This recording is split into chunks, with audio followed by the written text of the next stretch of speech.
The moment my mother said the words, "You're not needed this year," something inside me didn't break, it woke up. For the first time in my life, I didn't swallow the insult. I didn't smile, didn't soften my voice, didn't decorate her cruelty like I always do. Instead, I said one sentence that made her breathe sharply on the other end of the call. "All right then, everything will be cancelled." And the silence that followed. That was the sound of a woman realizing she had pushed the wrong daughter too far. My name's Olivia. I'm 28, and for as long as memory goes back, Christmas has been my unpaid full-time job. The menu, me. The decorations, me. The group chats, me. The emergencies, definitely me. My mother may have posed as the queen of holiday perfection, but behind her staged smiles and color-coordinated photos was my invisible labor holding every crack together. Yet this year, with one careless sentence, she erased me like a typo. She said it so casually, too, as if excluding me was a favor, as if cutting me out of the day I built from scratch was some kind of mercy. I didn't cry. I didn't argue, but I felt a heat rise behind my ribs, not sadness, not fear, something colder, sharper. A part of me that had been quiet for far too long suddenly stepped forward. Because here's the truth, I'm the one who reminds Uncle James to book his flight. I'm the one who picks up Grandma so she isn't left alone. I'm the one who creates the playlist, assigns Secret Santa partners, and double-checks every detail Mom pretends she did. And without me, her flawless holiday would crumble like a soggy gingerbread roof. Last Christmas, when the oven died an hour before guests arrived, she was already rehearsing her dramatic monologue about how hard she tries. Meanwhile, I ordered emergency catering, reorganized everything, and lied to everyone about a surprise menu twist. She got applauded for her creativity. I got a half-hearted thanks, Liv. So when she declared I wasn't needed this year, something in me almost laughed. Because if I disappeared, her Christmas wouldn't just look different, it wouldn't happen. Standing in my tiny kitchen, staring at my reflection in the dark phone screen, I realized something. I finally had leverage. I had the guest list. I had the traditions. I had the truth. And most importantly, I had nothing left to lose. I opened the big family Christmas group chat, looked at my admin badge glowing innocently at the top, and for the first time, I didn't feel small. I felt powerful. If your family treated you like a disposable assistant and then tossed you aside, would you walk away quietly, or would you rewrite the entire holiday? I should have expected it: the buzzing phone, the early morning guilt trip, the mediator tone. Ryan always shows up the moment Mom needs someone to translate her feelings or soften the blow she delivered. He called 3 times before I even opened my eyes. On the 4th ring, I finally picked up. "What?" I answered. No sweetness. No fake cheer. Just the truth for once. He sighed loud enough for me to picture him pinching the bridge of his nose. "Liv, Mom told me what happened. You're blowing things out of proportion." She didn't mean it like that. There it was. The classic family script. "She hurt you, but please don't make her uncomfortable by pointing it out." "She said I wasn't needed," I replied calmly. "I didn't invent that." "She meant you're stressing her out," he insisted. "You know how she gets during the holidays. Just help out with the usual stuff, okay? The group chats, the reminders, the organization, you're good at that." I felt my jaw tighten. "So I'm not invited, but my free labor is." He paused, then exhaled sharply. "Don't be dramatic, Olivia. This isn't about you." A bitter laugh escaped me. Funny, the moment I refused to be used, it suddenly isn't about me. Then he said a sentence that made my whole world freeze. "Mom only did so much for you, Liv. She paid for your college, your apartment deposit. The least you could do is help her now." I sat up slowly. "Paid for my college?" I repeated. "You mean the one I dropped out of after a semester because there wasn't enough money for me to go back?" He groaned. "Not this again. You know money was tight. She used your fund the year Dad's business collapsed. She saved all of USDAP, acting like the victim. Your fund." 2 words. A slip. A truth he realized too late. He tried to backtrack, but I was already drifting away from the conversation. "What fund, Ryan?" I asked quietly. "Nothing. Forget it. Anyway, can you just send the reminder about the start time?" People are asking. But I wasn't listening, because suddenly, things clicked. The missing money. The "we tried our best." The convenient timing of Ryan's financial disasters. After I hung up, I tore through old emails, old bank notifications, anything. And there it was: an account opened when I was a kid. Labeled clearly, "College savings for Olivia only. Drained 5 years ago." The same year, Ryan got mysteriously bailed out of his credit card mess. My signature was on the withdrawal, except it wasn't mine. My hands didn't shake from sadness. They shook with clarity. My mother didn't just exclude me from Christmas.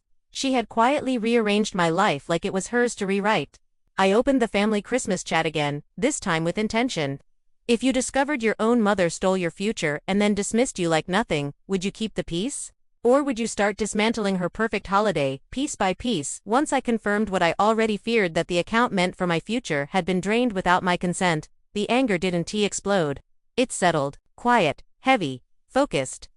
People think rage is loud, but the most dangerous kind is the one that behaves like winter ice, silent, thin-looking, ready to crack everything underneath.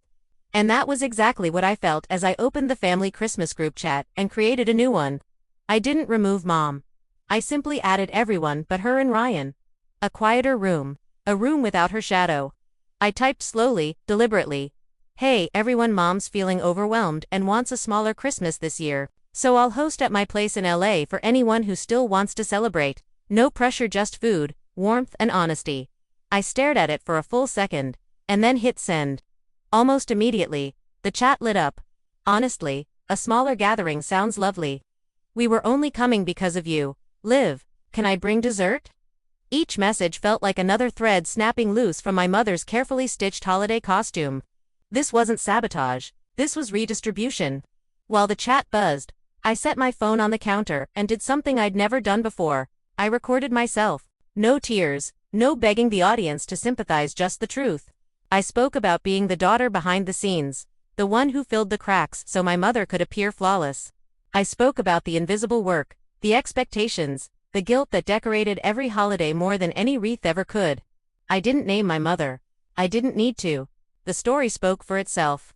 At the end, I looked straight into the camera and said, if you've ever been the background character in your own family, this Christmas is for you. I saved the video and scheduled it. December 24th evening.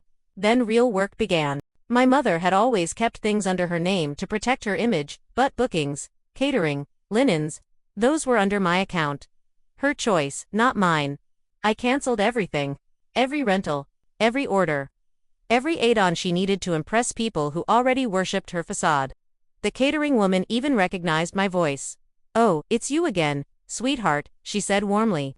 Canceling the full order. Yes, I replied, matching her tone. Everything. Then I called Grandma. Her small, excited voice filled the line the moment she answered. Are you ready for your mother's big Christmas? She asked. My chest tightened but my voice stayed steady. Actually, Grandma, Mom's overwhelmed. She's keeping things small. But I didn't want you alone. So will you spend Christmas with me instead? She gasped softly. Oh honey, I'd love that. Your mother hasn't let me visit in ages. Yeah, I said quietly. I know. After I hung up, I checked my notifications. Mom had created a separate group, immediate family only, and was spiraling. Olivia is ruining Christmas. Fix this, Ryan. I don't know what's gotten into her. For the first time, their panic didn't scare me. It empowered me. They weren't losing Christmas. They were losing control. If you found the courage to pull the curtain back on a lifetime of manipulation, would you keep going or stop before everything collapsed? 2 days before Christmas, the inevitable happened. My phone lit up with my mother's name, not a text, not a passive-aggressive voice, no actual call. A rare event, which meant only one thing: she was no longer in control. I let it ring long enough to make a point, then answered. Yes, I said. No warmth, no forced enthusiasm. Just a mirror of the energy she'd given me. What do you think you're doing? She hissed. No greeting, no hesitation. I just spoke to your aunt. She says you told everyone I was canceling Christmas. I told them you wanted things smaller, I replied evenly. Which is exactly what you said when you told me I wasn't needed. Don't twist my words. She snapped. You know I meant your behavior was draining, not your presence. I almost laughed. Her mental gymnastics were Olympic level, so, I said, my attitude is unnecessary, but my labor isn't. Got it? Oh, stop it, she muttered. This martyr act is exhausting. All you ever do is send a few messages and bake a few cookies. You act like you're some kind of saint. That was it. The truth, loud and clear. In her mind, my years of work were a footnote, disposable, replaceable. Meanwhile, everything she did, every decision, every demand was a divine sacrifice. You're unbelievable, I whispered. And you, she shot back, voice rising, are an ungrateful child. I worked myself to the bone for this family. I used my savings to give you a future. Her words cracked something open in me. My savings? Really? I said quietly. Yours. Are you sure? A long pause followed too long. Then, what are you talking about? I opened the photo of the drained account, the one labeled, College Savings for Olivia Only. I hovered over the family chat, everyone included. I'm talking about the fund Grandma set up, the one you emptied. Her voice faltered. You don't know the whole story. Your father's business collapsed. Ryan was drowning. We did what we had to do. Stop acting like the world revolves around you. I inhaled slowly. You did what you had to do, I said. For everyone but me. My thumb hovered over the send button. Not in the private family chat, not in some hidden thread.